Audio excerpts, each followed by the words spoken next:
Hello, Starknet family. Welcome back to the Star Cafe.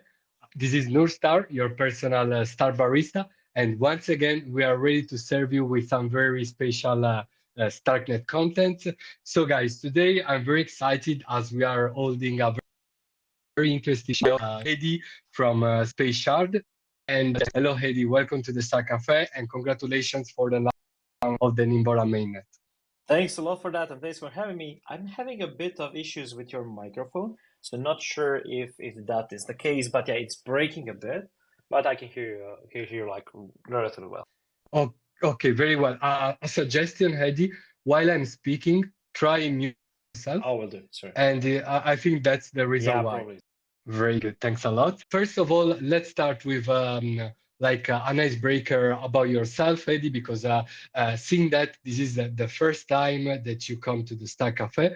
So we'd love to hear something about your background. How did you begin your crypto journey? And when did you kick off your Starknet adventure? When I got Starkpile, yeah, sure. So like my crypto journey started in 2017, basically kind of full time before I trade this stuff and I bought some like ETH and those kind of things, lost everything because you had to enter the space that way. I think everybody kind of did that way. And then I wanted to figure out, okay, what is this tech about? Do we basically actually, how does it work? How do we solve it and so on? And back in the day, I started contributing to some of the stuff on Ethereum Foundation and soon joined the team actually. So first thing I worked shortly on Socrates, which is toolbox for ZK Snarks on Ethereum. Basically back then, like ZK Snarks, Starks, and those kind of things were kind of a niche thing that is going to kind of mature in 15 years, not before that. Luckily, it didn't take us 50 years, but that's when I kind of scratched the surface on the ZK stuff, and this will be like interesting for the story later on. But afterwards, I decided to go to Solidity team and basically work there for 2.5 years. We basically founded a team that's called Sourcify, which tried to kind of solve the issue of verification of smart contracts on Solidity side, so it's more trustless and users kind of like user kind of facing overview of the smart contracts and so on. So we spent there for 2.5 years. Afterwards, kind of DeFi summer started. And then, all this DeFi stuff was so amazing and so on. I was amazed as this moment when the summer was starting. And then, that's the point basically where Shard Labs was founded. And to this day, Shard Labs works on multiple kind of DeFi stuff and so on. They have one of the biggest, basically, LSD protocols, or the biggest LSD protocol on Polygon, which is light on Polygon, and have working on much like a lot of the different like incentives and so on initiatives. But always what was kind of like triggering me and so on was this ZK stuff. You had basically this ZK land which was like maturing a lot, and you had Delhi, which was basically co-invented this tech, and I've been following them basically like Starkware for a long time.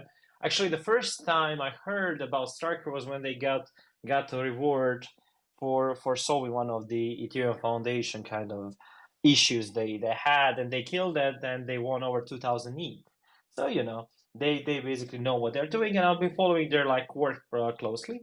And then at the conference more than 2 years ago, 2.5 years ago, Tom Brandt had a lecture on Starkware, how it's maturing, so it's how it's soon going to mainnet and so on.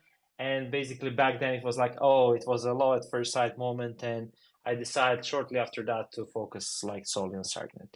And to this day, happily building on top of it. Like, so basically what happened is more than 2 years ago, we kind of like stumbled on Starknet. I mean, we've been following them closely and so on. I've been amazed at the progress and everything. But the main thing was, okay, this tech is not maturing. It's a reality. It's not more just, scientific papers and this and that. It's actually a team who managed to build these things. It works in production on StarkX, and now it's moving towards the public Starknet network itself. So it was amazing to see that. And then what we wanted to do is build some DeFi stuff on Starknet. It was pre-mainnet still and so on. And then we saw, oh, wait, but we don't have tooling. There is almost nothing there still on the tooling side. So we as developers can build that, and then we started building tooling because we have a bunch of experience on that from EF and other stuff before. So that's how basically the whole story of SpaceShard started. And then, to date, basically we build a bunch of dev tools, help collaborate with others, stuff like DevNet, Starknet.js, Hardcat plugin, and those kind of things, and collaborate with multiple teams there. And a combination basically of our collaboration on the Cairo side and stuff that we build, like we've managed to broad Chainlink, help them basically get onto Starknet. They are too soon to come to production also. We help with like multiple parties like DBridge, now collaboration with Liquidity and so on. And kind of idea of DeFi pooling was always somewhere over there. And then basically recently when Cairo 1 was done, rewrite and so on, like the network is getting more mature with 0.12 upgrade, we decide, okay, now is the time for production. Now we can build production systems on top of it. And Nimbora basically is a combination of all that effort. Very cool, Hadi. Yeah, it was very inspiring to see your work, both on the bridge side and also with the collaboration with Link, with Chainlink. And yeah, and right now we're experiencing Nimbora, which is the first project to bring DeFi pooling on Starknet. And so we're very excited about also the future developments of Nimbora. But before going deep into this new DeFi protocol, as you mentioned, Shard Labs and SpaceShard, I wanted to know what's the difference and the relation between these two companies, and what is this kind of process known as company sharding that you were pioneering as well? Yeah, people do blockchain sharding, we do company sharding. So what basically naturally happened is we as a Shard Lab started kind of collaborating with Starknet on tooling and so on. But we wanted to, like part of a team wanted to focus on Starknet because it's such a huge opportunity, it's basically an end game for scaling of Ethereum. So we saw this as a huge opportunity and so on. And Shard Labs had a DeFi basically business that's really good, products basically having hundreds of millions of dollars of TVL basically on that side. And it didn't make sense to do those two things at a time because, as you know, focus is the most scarce resource we have. So me personally, I also wanted to focus on ZK stuff because back then I didn't figure it out and I still have stuff to learn. But that was basically the passion, and like DeFi is something that we conquered, that we saw how to do. We managed to build a product and so on, scale it to mass adoption, like in terms of Web3. And then now basically the challenge was SpaceShard. And then at what point basically we decided, okay, now is the time. The ecosystem has matured. We have a really good team. Let's focus on that. I'm personally focused on that.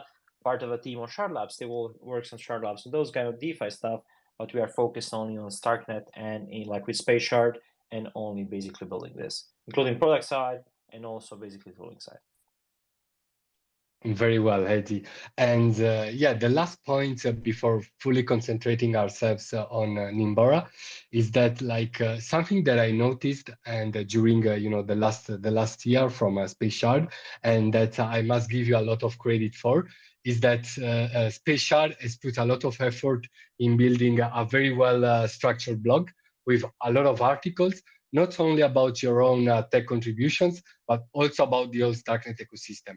So I wanted to know from you how important is creating and having reliable educational resources in such a young field like Starknet and also in the ZK space in general.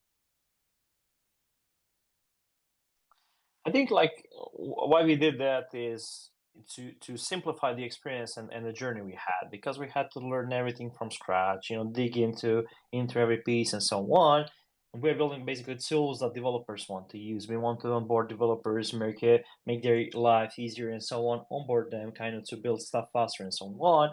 And like what people usually don't understand is you have to start from the basics. You have to explain the basic how things work, make it more easy for others to understand what's going on under the hood and not just talk about the moon mat because when you talk about the moon mat people kind of get discouraged.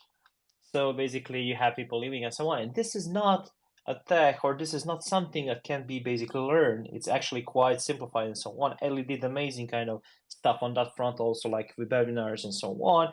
We did our basically share with that, not just focus on stuff we are building, but also like the whole developer journey, how to get onto Starknet, how to kickstart, where to look at, and so on. And we are doing this to this day because what we learned in EF and back working on tooling from like more than like it's 6 years now basically, is that one of the crucial things is support. Being there for devs, helping them, be collaborative on this front, trying to simplify the things and so on. And through that, you also learn. So it's not about just the code and building stuff.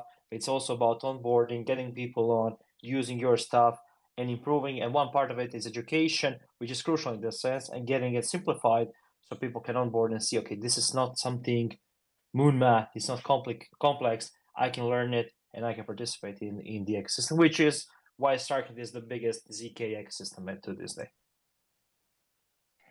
Awesome, Hedy. Thanks a lot, and congratulations for being not only a very important player as space shards for for the infrastructure of Starknet, for the building of the infrastructure of Starknet, but also for creating such enlightening educational contents.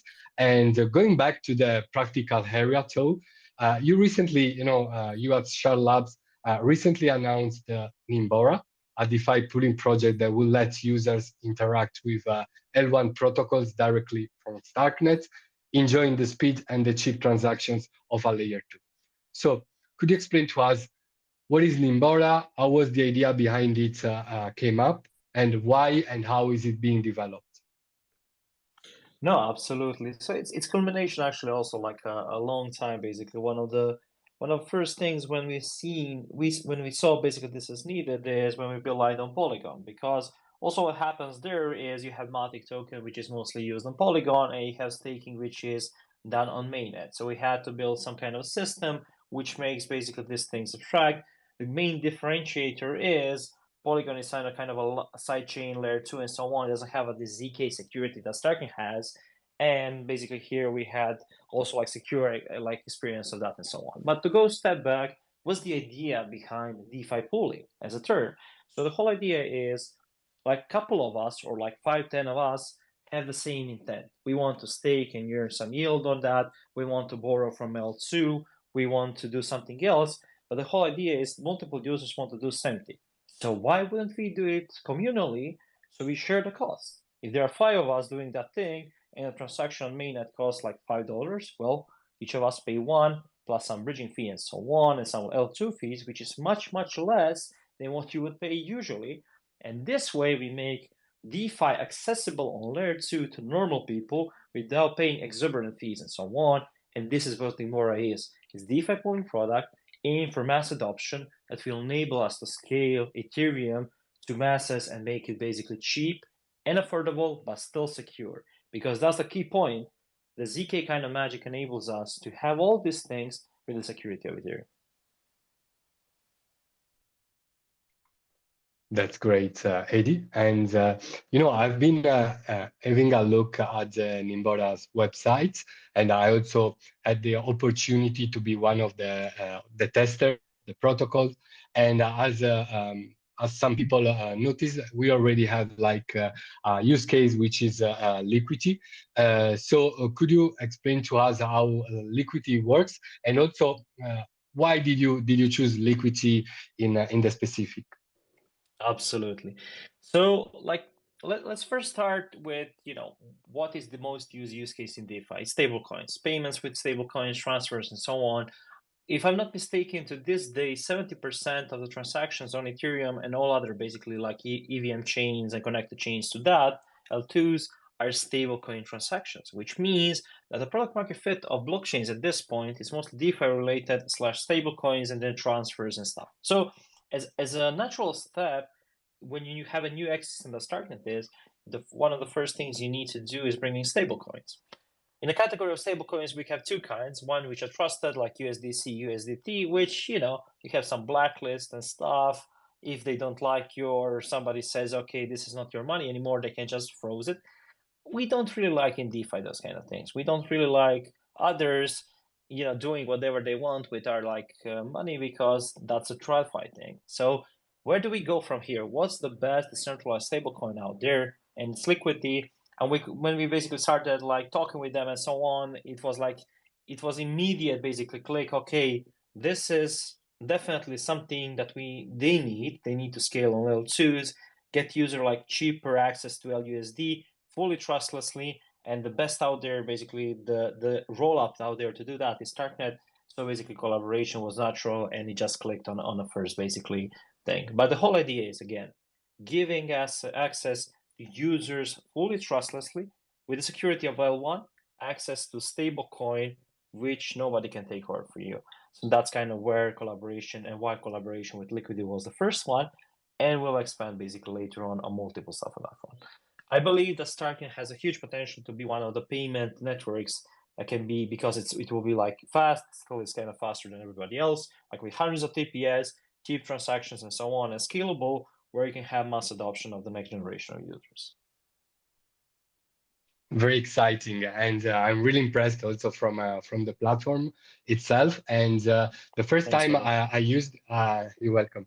And the first time I used it as a tester, I basically yeah, used it from my phone, from the Bravos mobile phone, and then right now I'm like I'm in front of my my screen, and I was wondering.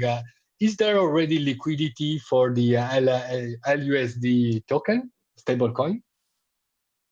So currently, basically, like we just deployed the rails, let's say like the pooling mechanism. So basically what will be added is you will have the pools on DEXs. You will basically have this token listed on money markets and lending borrowing protocols. So we are slowly gaining basically traction, the rails, building the whole thing from the user. And from the Nimbora side, what we are going to do also is this is one-click DeFi. So same as you can borrow from L1 from a throw directly in one click, we'll also abstract from you LPing into the pools and dexes, yeah, maybe borrowing, like lending on some platforms and so on. So normal users who don't understand all the complexities of DeFi, all the complexities of ZK, all that is abstracted, because that's one of the missions of SpaceShard. How to make this tech, which is amazing, how to make it basically approachable to the users, to the devs, but without having to explain them the moon mat and explaining how complex it is, because it's not.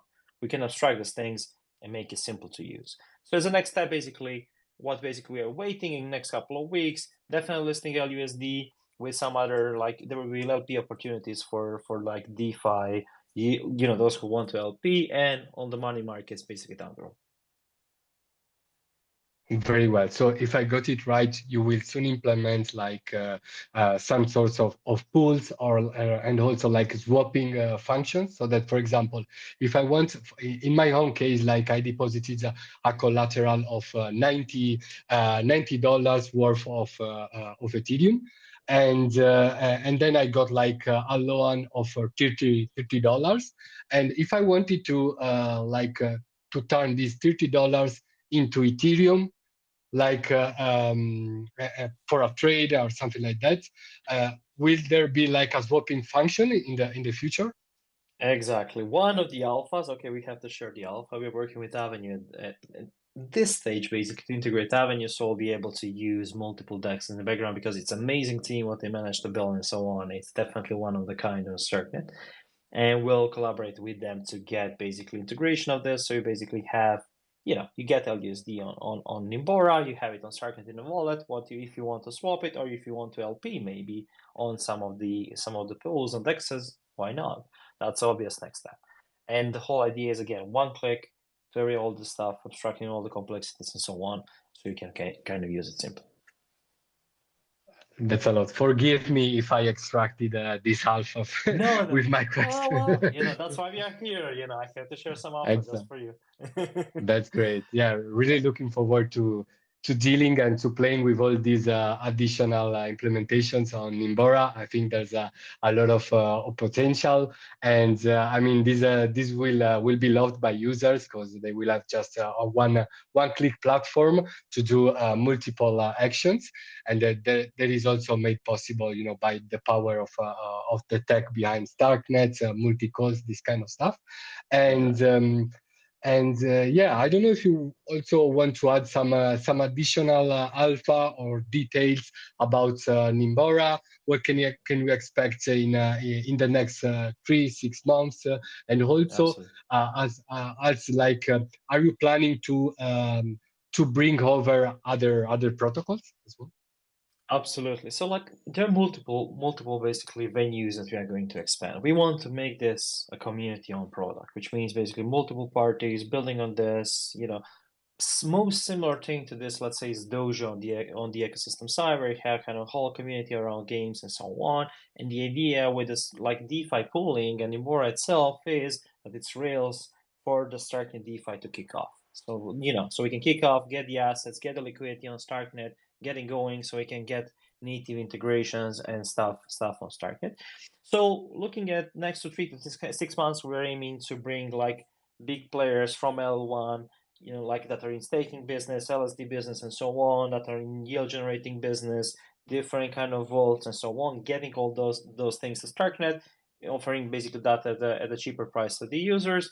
And then long term is to abstract the whole kind of point of bridging from L1 to L2, maybe even other L2s, because what we are kind of investigating currently is how can we bring liquidity from other like rollups to Starknet and get all those basically kind of L2s as a unified layer on Starknet. So others can build order books, can build like more complex money markets, can build a bunch of stuff, basically new primitives that haven't been done to this point because like the block space was expensive, like the complexity of that and so on. You couldn't build stuff that is much more complex that you will be able to do in a 2 years time. And that way we want to abstract all these complexities, ideally even wallets in the future from the user, because our thesis is user came to use the app, not the wallet. Wallets are a good experience, especially on account abstraction like base, what the Starknet is, but still, this is the future. Future is basically in-app wallets with access one click to all this stuff without borders, without kind of cross-chain things that you need to know how to reach out to do this and that. We just integrate everything here, and that's what basically the North Star for Nimbora is. Awesome. That's a completely new world that is opening in front of our eyes. And Yeah. I can't wait to see all these potential use cases being developed in practice. Absolutely. We have to see what the term will be because we have to invent something new. Yeah. This is so like revolutionary and changing basically the whole paradigm. We have to think how to call this basically. Very well. And something that was crossing my mind in terms of security, what kind of of risks could come up from this kind of operation, and how are you proceeding in terms of security? Sure.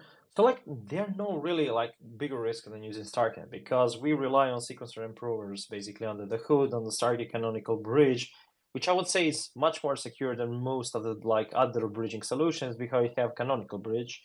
And with all this liquidity bridges and stuff, the risks are much bigger there. So the only assumptions on using Nimbora are assumptions on using Starknet. So like sequencer approvers are currently centralized and used by Starkware or run by Starkware. They are getting decentralized and so on. So also that in the future will be sold. And outside of that, obviously we have vaults on layer 2, we have aggregation and intents and so on. So only kind of thing that I see as a potential downside is some delay when you basically join the vault or join basically this intent you want to stake or borrow and so on till the time it gets executed, because we are waiting for basically users there.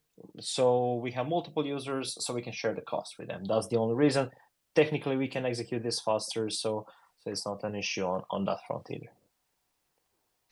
Well understood. And as we transition to the final part of this Star Cafe about SpaceShard and the Nimbora DeFi pooling protocol, I wanted to share some info for the audience regarding how to learn more about Nimbora.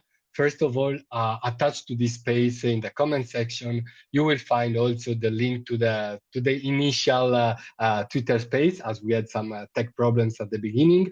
And in the comment section of that Twitter space, you will find also the webpage of SpaceShard, their amazing blog section. And furthermore, you will also find the post about the mainnet launch of the Nimbora protocol. So you will find all the info you need. And obviously, there's also a Twitter page about Nimbora and also the one regarding SpaceShard. Make sure to follow both of them. And let me see if Eddie has some additional advice on how to learn more about Nimbora and SpaceShard.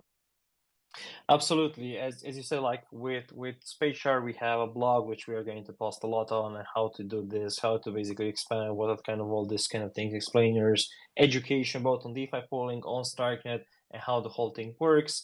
So basically follow our blog, which will be under the Twitter and so on. So the best place is to go to the Twitter page, which we can share the link under the space. And then basically from there, you have the access to all the stuff we are building. We also have an alpha Telegram group, so feel free to DM me or basically ask for access to that. And also subscribe to my mailing list, because there we are sharing some spicy alpha before it goes public. So maybe worth a subscription, so you get some alpha before others. I mean, also listening to the spaces. Twitter Spaces is also a place for that. That's great, Sadie. Thanks a lot for sharing this info with our audience. And speaking about our audience, obviously, I want you to thank all of them for showing up live, and also to for bearing the technical problems at the beginning of the space. And thanks a lot to Tomuk, also to the Nimbora and SpaceShard team for helping us with the promotion of this Twitter space. Thanks a lot to Kodawari, Kate, Ree, Valerie, Yuli, and the crypto one. Thanks a lot for coming. And obviously, thanks a lot to Heidi for this wonderful overview of SpaceShard and Nimbora. Thanks a lot, my friend, and hope to see you soon at the Star Cafe. Thanks a lot for having me. It was a pleasure. I had an espresso in the background, so it was like the true experience. Bye-bye. Thanks a lot, Heidi. Bye-bye. So guys, it's time to close. Remember to share the Starknet vibe, and see you the next time. Bye.